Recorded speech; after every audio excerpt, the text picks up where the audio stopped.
Hello everyone, welcome to education hits. मेरा नाम मोनिका चौधरी और आज हम पढ़ने वाले हैं government budget.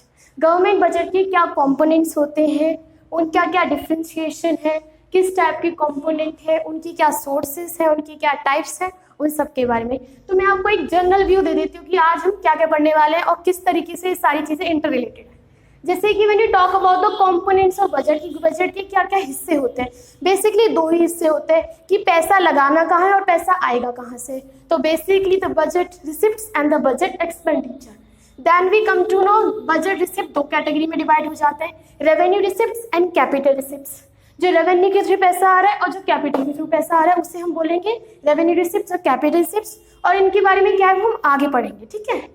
Then we have the two sources of revenue receipts which are tax revenue and non-tax revenue. जो टैक्सेस के थ्रू पैसा है उसे टैक्स रेवेन्यू बोलेंगे, और जो बाकी चीज़ों के तरीके से पैसा है एक्सेप्ट द टैक्स रेवेन्यू उसे बोलेंगे हम नॉन टैक्स रेवेन्यू। फिर हमारे पास है टैक्स रेवेन्यू की भी दो type, direct tax, indirect tax. जो पैसा डायरेक्ट टैक्स के थ्रू आता है और जो पैसा इनडायरेक्ट टैक्सेस के थ्रू आता है, ठीक है। Then we talk about the capital receipt. Capital receipt के सोर्सेज क्या क्या है? बोरिंग्स, जो गवर्नमेंट पैसा लेती है, रिकवरी ऑफ लोन, जो गवर्नमेंट दूसरों को लोन देती है उसकी रिकवरी करती है, डिसइन्वेस्टमेंट, जो गवर्नमेंट किसी भी प्राइवेट इंटरप्राइजेस को बेचती है, स्मॉल सेविंग, गवर्नमेंट जो फंड रेज करती है फ्रॉम द पब्लिक उस चीज़ को बोलेंगे स्मॉल सेविंग। तो आज हम इन सब के बारे में बात करेंगे। और जब हम बात करते हैं कैपिटल बजट एक्सपेंडिचर की, तो इसमें भी हमारे पास दो टाइप है, revenue expenditure and then we have the capital expenditure. तो हम इलॉबरेट अब हम अच्छे से बिल्कुल तरीके से और डिटेल में जाके पढ़ेंगे बजट रिसिप्ट्स क्या होते हैं, इनकी टाइप क्या है, क्या डिफरेंस है, उनके सब टाइप क्या है और क्या सोर्सेस हैं और क्या एग्जाम्पल है। तो हम बात करते हैं दो टाइप्स की बजट रिसिप्ट्स। बजट रिसिप्ट्स के दो टाइप है। First one is revenue receipts. Basically revenue receipts उन सारे रिसिप्ट्स को बोलते हैं जो गवर्नमेंट के ना तो कोई लायबिलिटी क्रिएट करते हैं ना ही कोई रिडक्शन करते हैं इन द एसेट्स ऑफ गवर्नमेंट। मतलब वो सारे रिसिप्ट्स जो कोई लायबिलिटी नहीं करेंगे, मतलब कोई गवर्नमेंट पे जिम्मेदारी नहीं डालेंगे, ना ही गवर्नमेंट उनके लिए लीगली रिस्पॉन्सिबल होगी उस पैसे को लौटाने के लिए या उनके रिटर्न में कोई बेनिफिट हमें पहुंचाने के लिए, और साथ में ना ही वो गवर्नमेंट के कोई भी एसेट मतलब कोई भी उसकी वैल्यूएबल चीज़ को रिड्यूस करेंगे। उन सारे रिसिप्ट्स को हम बोलते हैं revenue receipt. Basically, the revenue recipients refers to those receipts which neither creating liability for the government, also nor cause any reduction in the assets of the government. They are regular and recurring in nature. मतलब वो सारे regular होते हैं और recurring होते हैं। Regular और government उन्हें नॉर्मल कोर्स ऑफ एक्टिविटीज में रिसीव करती है। बेसिकली लाइक टैक्सेस, गवर्नमेंट के पास ये रेगुलरली आते हैं, रिपीटेडली आते हैं, और गवर्नमेंट इन्हें रेगुलर और नॉर्मल कोर्स ऑफ एक्टिविटीज में कर रही है, इररेस्पेक्टिव ऑफ कि गवर्नमेंट के पास पैसा कम पड़ रहा है, ज्यादा पड़ रहा है, कुछ भी हो रहा है, जो ये फिक्स्ड है ये तो आएंगे ही आएंगे और रेगुलरली आएंगे, ठीक है। तो इन सबको बोलते हैं हम revenue receipts. Basically we have the two types of revenue receipts. जो दो टाइप हैं, तो पहला टाइप है टैक्स रेवेन्यू और दूसरा टाइप है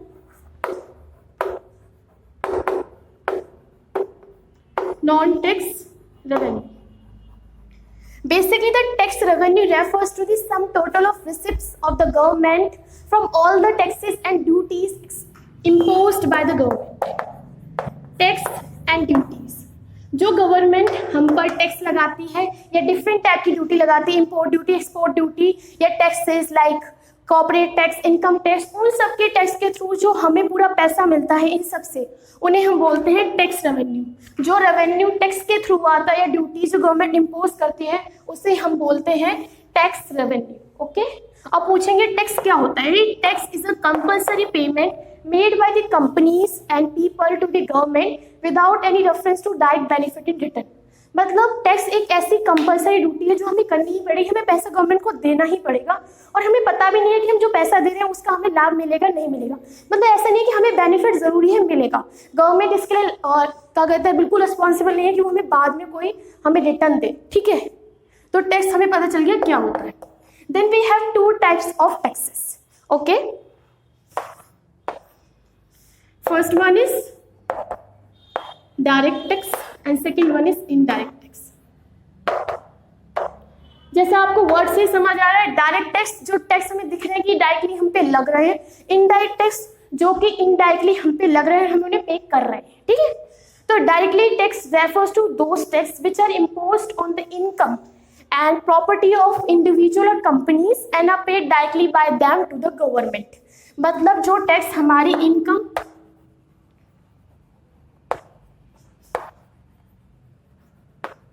एंड प्रॉपर्टी पर लग रहे हैं उनको हम बोलते हैं डायरेक्ट टैक्सेस। मतलब ये हमारी इनकम और प्रॉपर्टी को अफेक्ट करते हैं। मतलब जैसे हमारी अगर मेरी इनकम ज़्यादा है या मेरी बहुत ज़्यादा प्रॉपर्टी है तो मुझ पर टैक्स लगेगा जो मुझे पे करना पड़ेगा। तो उन टाइप के टैक्सेस जैसे कि इनकम टैक्स, बिजनेस में हो तो कॉर्पोरेट टैक्स, उन सबको टैक्सेस को हम बोलते हैं डायरेक्ट टैक्सेस। और जब इनडायरेक्ट टैक्स की बात करते हैं दे अफेक्ट, वो हमारी इनकम और प्रॉपर्टी को अफेक्ट करते हैं थ्रू आवर कंजप्शन एक्सपेंडिचर। मतलब वो हमारी गुड्स और सर्विसेज पे इम्पोज होते हैं।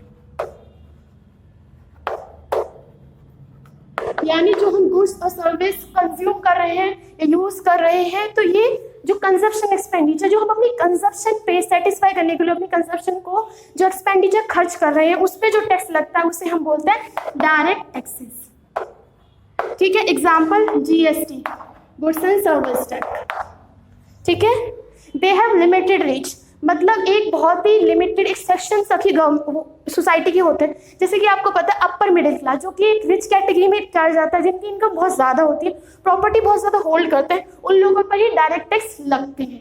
और इनडायरेक्ट टैक्स क्या है, इनकी बहुत वाइड रीच है, मतलब सब पे लगते हैं। तो गुड्स और सर्विस सभी कंज्यूम करें, कंजप्शन पे एक्सपेंडिचर हर कोई कर रहा है, तो they have a wide reach. So direct tax है limited reach and indirect tax है वाइड रीच। बेसिकली जो डायरेक्ट टैक्स है वो पार्टिकुलर सेक्शन पे लगता है, जो थोड़े अमीर होते हैं, प्रॉपर्टी होल्ड कर रहे हैं, बिजनेस कर रहे हैं, उन्हीं को ये पे करना होता है। तो इसलिए इसकी लिमिटेड रीच है, हर किसी सेशन में नहीं पहुंचता। और वाइड रीच इसकी इसीलिए क्योंकि हर कोई कंजप्शन एक्सपेंडिचर करता है, हर किसी का एक्सपेंडिचर होता है कंजप्शन पे, तो उसके थ्रू सब लोगों तक पहुंचता है। या इनडायरेक्ट टैक्स की बहुत ज़्यादा लिमिट वाइड कवरेज है। ठीक है, हम कह सकते हैं। Then we have direct tax. Basically direct tax इसलिए इम्पोज, ये हमारा एकदम डायरेक्टली हमारी इनकम लेवल और परचेसिंग पावर को इफेक्ट करता है। बेसिकली अगर इनकम में से मुझे टैक्स देना पड़ेगा तो मेरी इनकम कम हो जाएगी, उसके हिसाब से मैं खर्चे भी कम करूँगी, तो मेरी परचेसिंग पावर ही कम हो जाएगी। तो जब डिफ्लेटेशन होता है, जब इन्फ्लेशन होता है, तो गवर्नमेंट बेसिकली ज़्यादा टैक्सेस लगा देती है, जिसकी वजह से मेरी परचेसिंग पावर कम हो जाती है, हम कह सकते हैं। ठीक है, now will talk about the non tax revenue. Basically non tax revenue refers to those receipts of the government from all sources other than tax revenue। मतलब जो पैसा गवर्नमेंट कलेक्ट करती है ये उस पे आता है अदर देन टैक्स रेवेन्यू के थ्रू। यानी जो पैसा टैक्स के थ्रू आता है उसके अलावा जो पैसा आता है जो उसको हम कैटेगरी में डिवाइड करते हैं, उसे हम बोलते हैं नॉन टैक्स रेवेन्यू। तो इसके हम टाइप्स देख लेते हैं कौन कौन से सोर्सेज हैं। पहला है fees. Fees refers to the charges imposed by the government to cover the cost of recurring service provided by it। Basically, fees refers to the charges, जो charges government impose करती है जो कवर करने के लिए कॉस्ट को, जो recurring service वो प्रोवाइड करती है। मतलब हमें गवर्नमेंट कोई सर्विस प्रोवाइड करी है, गवर्नमेंट बहुत सारी गवर्नमेंट एग्जाम कंडक्ट करवाती है, तो उनके लिए वो फीस चार्ज करती है। रजिस्ट्रेशन फी, कोर्ट फीस होती है, इम्पोर्ट फीस होती है। तो वो गवर्नमेंट क्यों चार्ज करती है, क्यों लेती है, क्योंकि जिससे कि वो जो चीज़ें प्रोवाइड कर रही है या वो जो सर्विसेज प्रोवाइड कर रही है उनको कवर करने के लिए जो इसके थ्रू रेवेन्यू आता है उसे हम नॉन टैक्स रेवेन्यू कहते हैं। Now will talk about the licence fees. It refers to the payment made to the government to grant permission for something. This is basically the payment charged by the government to grant permission for something. Basically हम licence fees paid करते हैं। अगर हमें कोई gun रखनी है तो उससे हमें लाइसेंस बनवाना पड़ेगा। तो जो लाइसेंस बनवाने के लिए पैसे देते हैं गवर्नमेंट को, वो हमारा नॉन टैक्स रेवेन्यू का एक सोर्स है, तो उसको ही हम बोलते हैं लाइसेंस फीस। या national permit for the vehicles opting करने के लिए भी फीस पे करता है गवर्नमेंट को, उसे हम बोलते हैं लाइसेंस फीस, जो कि कोई टैक्स नहीं है ना ही कोई ड्यूटी है। ठीक है, फिर बात आती है पेनल्टी। बेसिकली पेनल्टी वो एक चार्जेस होते हैं जो गवर्नमेंट इम्पोज करती है द लॉ ब्रेकर्स। मतलब जो लोग लॉ तोड़ते हैं, मतलब टैक्सेस को पेमेंट टाइम पे नहीं करते हैं, टैक्सेस नहीं देते, तो उन पे भी गवर्नमेंट चार्जेस लगाती है एक्स्ट्रा। साथ में वो ट्रैफिक रूल्स फॉलो नहीं करते तो उनसे भी गवर्नमेंट रेवेन्यू वसूलती है। तो वो जो जिसके थ्रू वसूलते हैं उस कैटेगरी को बोलते हैं हम पेनल्टी, और इस टाइप के रेवेन्यू को हम नॉन टैक्स रेवेन्यू बोलते हैं। बेसिकली पेनल्टी और टैक्स में बहुत बड़ा डिफरेंस है। Penalty basically to maintain law and order, मतलब हमें लॉ एंड ऑर्डर अपनी इकोनॉमी में मेंटेन करना है, लोगों को समझाना है कि इस तरीके से चलिए। और ये क्योंकि अगर हम किसी चीज़ पे कोई टैक्स या पेनल्टी नहीं लगाएंगे तो लोग उसको ऐसे ही फ्रेंकली ले लेंगे और उसको फॉलो नहीं करेंगे, सभी नहीं करते हैं। तो उसको फॉलो करवाने के लिए हम लोग पेनल्टी लगाते हैं, जिससे गवर्नमेंट की एक्स्ट्रा सोर्स ऑफ इनकम भी हो जाती है। Then we have gifts and grants. Government बहुत सारे गिफ्ट्स ग्रांट्स रिसीव करती है इंटरनेशनल ऑर्गेनाइजेशन के थ्रू, फॉरेन गवर्नमेंट्स, मतलब हमारे डिप्लोमेट्स वहाँ जा रहे हैं, हम आ रहे हैं जा रहे हैं, तो लोग ऐसा गेस्चर शो करने के लिए या फिर कुछ भी एक दूसरे को रेस्पेक्ट करने के लिए कुछ गिफ्ट्स वगैरह देते हैं, जो कि नॉर्मली हर जगह होता है, छोटे लेवल पे भी होते हैं, बड़े लेवल पे।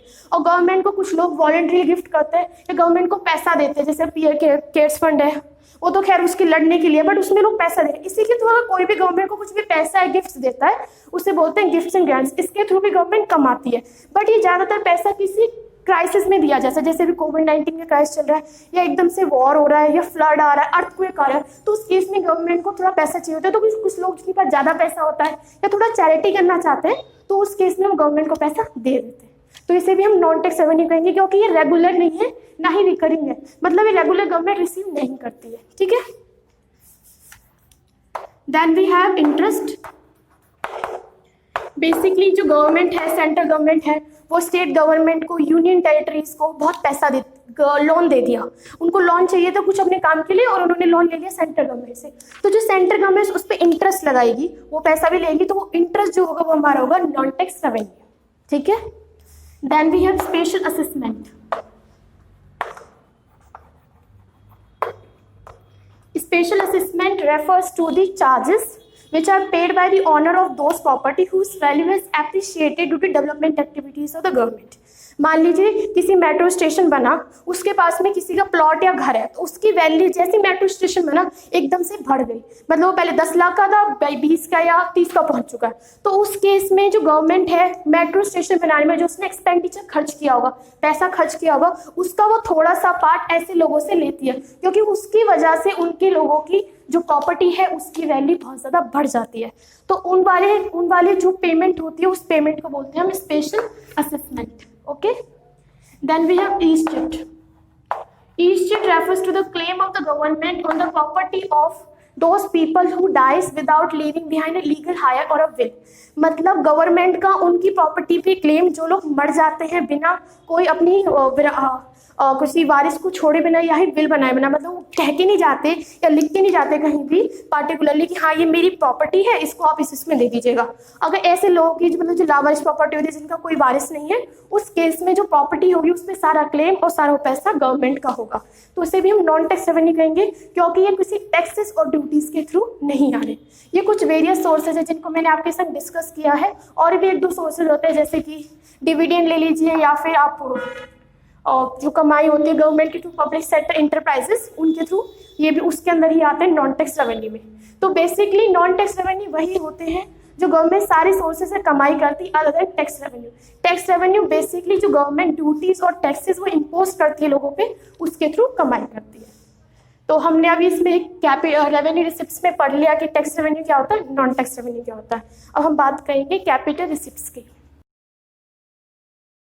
So now we'll talk about the capital receipts. Basically एक और component budget receipts का, जिसको हम उसे बोलते हैं capital receipt. Basically the capital receipt refers to those receipts which either create a liability for the government or cause a reduction in the assets of the government. मतलब ऐसे capital receipt मतलब ऐसे sources जैसे government पैसा तो कमा लेती है, पर साथ में उनके लिए एक liability मतलब एक जिम्मेदारी हो जाती है उस पैसे को वापस करने की, और साथ में उसके assets कम हो जाते हैं, मतलब उसकी जो चीजें हैं या वैल्यूएबल थिंग्स हैं उनके नंबर कम हो जाते हैं। तो capital receipts basically refers to those receipts which either create a liability or cause a reduction in the assets of the government. तो हम अब देखेंगे कि वो कैसे लाइबिलिटी क्रिएट करते हैं, वो कैसे रिडक्शन कर रहे हैं assets through it's sources.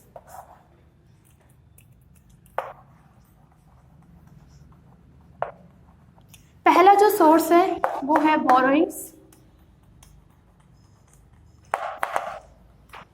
And loans. Borrowings are the fund raised by the government to meet the excess expenditure. Basically government ने बताया था कि वो इतना खर्चा करने वाली है और अर्जेंटली उसे और पैसा चाहिए होता है क्योंकि उसके खर्चे बढ़ गए। तो उस केस में गवर्नमेंट क्या करेगी, लोन लेगी या फिर पैसा बोरो करेगी, तो उसे हम बोलेंगे बोरोइंग और लोन्स। गवर्नमेंट 2 तरीके से लोन ले सकती है, या तो वो सीधे पब्लिक से ले ले, मतलब ओपन मार्केट में से लोन उठा ले, या फिर वो आरबीआई से ले ले, रिजर्व बैंक ऑफ इंडिया से ले ले, या फिर वो फॉरेन गवर्नमेंट से ले ले, जैसे कि हमने लोन ले लिया अमेरिका से, ब्रिटेन से, या फिर वो किसी फाइनेंशियल इंस्टीट्यूशन से ले ले, international financial institution, basically the world bank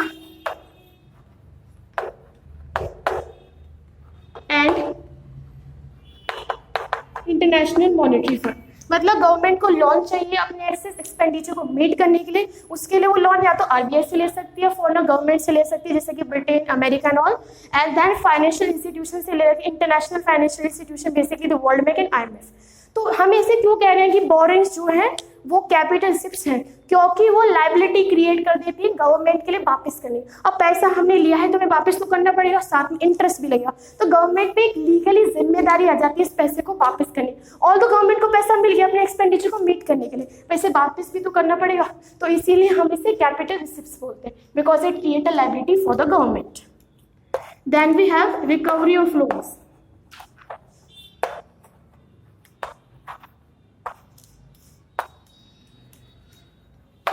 recovery of loan, जैसे हमें पता है गवर्नमेंट बहुत सारा लोन देती है, कभी ज़्यादातर केसेस में देती है पब्लिक को दे रही है, किसी बैंक को दे रही है आरबीआई के थ्रू, या फिर स्टेट गवर्नमेंट को दे रही है, यूनियन टेरिटरीज को दे रही है। तो उस केस में क्या है, अगर उसने वो लोन अपना वापस ले लिया, उसने उसकी रिकवरी कर ली इंटरेस्ट के साथ, तो क्या होगा, गवर्नमेंट को पैसा तो मिल गया बट इसके साथ में कैपिटल रिसिप्ट हो गया, क्योंकि गवर्नमेंट के पास एक पहले एसेट बना हुआ था कि हमने लोन दे रखा, हमें एक ना एक दिन तो वापस आएगा, तो हमारे पास एक चीज़ है जिसका हम बाद में यूज कर सकते हैं। तो उस केस में वो चीज़ अब खत्म हो गई, तो इसीलिए हम इसे कैपिटल रिसिप्ट बोलेंगे, क्योंकि हमारा एक रिडक्शन कर रहा है in the assets of the government. Then we have disinvestment. Disinvestment refers to the selling a part or whole of share of selected public sector undertaking held by the government. Basically disinvestment उस act को बोलते हैं जब government कुछ share बेच देती है या पूरी की पूरी पब्लिक सेक्टर अंडरटेकिंग, पूरी की पूरी पब्लिक सेक्टर एंटरप्राइजेस ही बेच देती है, तो उसको बोलते हैं हम डिसइन्वेस्टमेंट। मतलब गवर्नमेंट ने सोचा कि अब हमारे को पैसे की जरूरत है और हमारी एक ये चीज़ है, जैसे इंडियन रेलवेज हो गई या कुछ भी हो गया जो हम गवर्नमेंट होल्ड करती है पब्लिक सेक्टर एंटरप्राइज, उसको हम बेच रहे हैं, तो उसको बोलेंगे हम डिसइन्वेस्टमेंट। ये हमारा कैपिटल रिसिप्ट कैसे है, क्योंकि ये हमारे एसेट को रिड्यूस कर रहा है, जो हमारी वैल्यूएबल थिंग्स है उनको कम कर रहा है। अब हमारे पास वो रहेगी नहीं, पब्लिक सेक्टर की पूरी वो नहीं रहेगी, पब्लिक सेक्टर खत्म कर दिया उस एंटरप्राइज को खत्म कर दिया, तो हमारे एसेट को गवर्नमेंट ने कम कर दिया। ठीक है। Then we have small saving. Small saving refers to the fund raised by the government from the public in the form of post deposit, क्या कहते हैं, पोस्ट डिपॉजिट हो गया, नेशनल सेविंग सर्टिफिकेट एक्सेट्रा। मतलब गवर्नमेंट स्मॉल सेविंग करती है public के through और इनके पोस्ट ऑफिस डिपॉजिट में, मतलब एक तरीका है उसको करेक्ट करना। तो गवर्नमेंट, ये हम लोग इसको कैपिटल रिसिप्ट इसलिए बोलेंगे क्योंकि गवर्नमेंट के पास एक लायबिलिटी है, कि गवर्नमेंट के पास एक जिम्मेदारी है कि हाँ उसने पैसा आज पब्लिक से ले लिया और इस पैसे का यूज कर लिया अपने एक्सेस एक्सपेंडिचर को मीट करने के लिए, बट नेक्स्ट डे और आज नहीं तो कल वो पैसा कभी ना कभी पब्लिक को वापस करना पड़ेगा, क्योंकि पब्लिक उसे एक तरीके से सेविंग की तरह जमा कर रही है। तो ये गवर्नमेंट की जिम्मेदारी है, तो एक लायबिलिटी बन जाती है, तो इसीलिए हम इसे कैपिटल रिसिप्ट बोलेंगे। ठीक है। तो हमने जैसे देखा कैपिटल रिसिप्ट वो रिसिप्ट होते हैं जो एक हमारे लिए लायबिलिटी क्रिएट कर देते हैं, जिम्मेदारी क्रिएट कर देते हैं, या फिर हमारे एसेट्स को कम कर देते हैं, क्योंकि उन सारे रिसिप्ट्स को बोलेंगे हम कैपिटल रिसिप्ट। इसके बहुत सारे सोर्सेज हैं, जैसे बोरोइंग और लोन्स, जो कि गवर्नमेंट बहुत सारे लोन्स लेती है या बोरो करते हैं money from different types of sources like RBI, foreign government और financial institution, world bank, IMF। Recovery of loan, government बहुत सारे लोन देती है स्टेट गवर्नमेंट को, यूनियन टेरिटरी को, अगर उनसे उनकी रिकवरी हो जाती है तो हमारे एसेट्स को रिड्यूस कर देते हैं, इसीलिए ये कैपिटल रिसिप्ट कहलाता है। डिसइन्वेस्टमेंट एक एक्ट को बोला जाता है जो हम लोग भी पूरी पब्लिक अंडरटेकिंग को बेच रहे हैं, उसके कुछ शेयर को बेच रहे हैं, उसके थ्रू पैसा कमा रहे हैं, उसको बोल रहे हैं हम डिसइन्वेस्टमेंट, क्योंकि ये हमारी गवर्नमेंट के एसेट्स को रिड्यूस कर देती है। Then small saving, government fund collect करती है through the public in the form of post office deposit, उसको बोलते हैं स्मॉल सेविंग। और ये हमारा कैपिटल रिसिप्ट इसलिए है क्योंकि गवर्नमेंट के पास एक लायबिलिटी है कि उसे ये पैसा आज नहीं तो कल वापस तो करना ही पड़ेगा इंटरेस्ट के साथ में। ओके। तो हमने अब पढ़ लिया कि बजट रिसिप्ट्स के दो पार्ट होते थे, एक रेवेन्यू रिसिप्ट्स और कैपिटल रिसिप्ट, और हम पढ़ेंगे इन दोनों में डिफरेंस क्या है। तो हम देखेंगे कैपिटल रेवेन्यू रिसिप्ट, उसके साथ में हम देखेंगे कैपिटल रिसिप्ट, और एक टॉपिक को हम लोग डिस्कस करते जाएंगे। जैसे कि रेवेन्यू रिसिप्ट्स है। Revenue receipt refers to those receipt which neither create a liability no cause a reduction in the assets of the government. ना ही वो कोई लायबिलिटी क्रिएट करते हैं, neither a liability nor a deduction.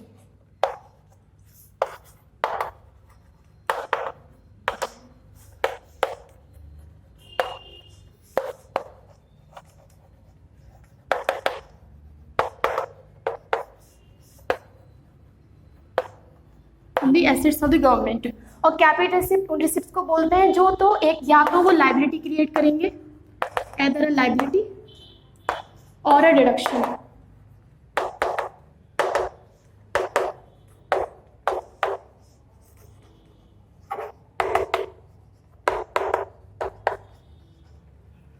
In the assets. तो पहला difference तो ये हो गया कि ये लाइबिलिटी, ना तो ये लाइबिलिटी क्रिएट करता है ना ही कोई रिडक्शन करता है, या तो ये लाइबिलिटी क्रिएट करेगा या रिडक्शन करेगा, ठीक है। Second difference is they are regular, ये है regular, they are regular and recurring in nature, they are non regular. मतलब ये गवर्नमेंट को जब नीड पड़ेगी तभी होंगे वरना नहीं होंगे। और रेवेन्यू रिसिप्ट रेगुलर है कि गवर्नमेंट टैक्स के थ्रू पैसा रेगुलरली रिसीव करती ही करती है, ठीक है। Then we have there is no future obligation to return the amount, मतलब government no obligation to return the amount.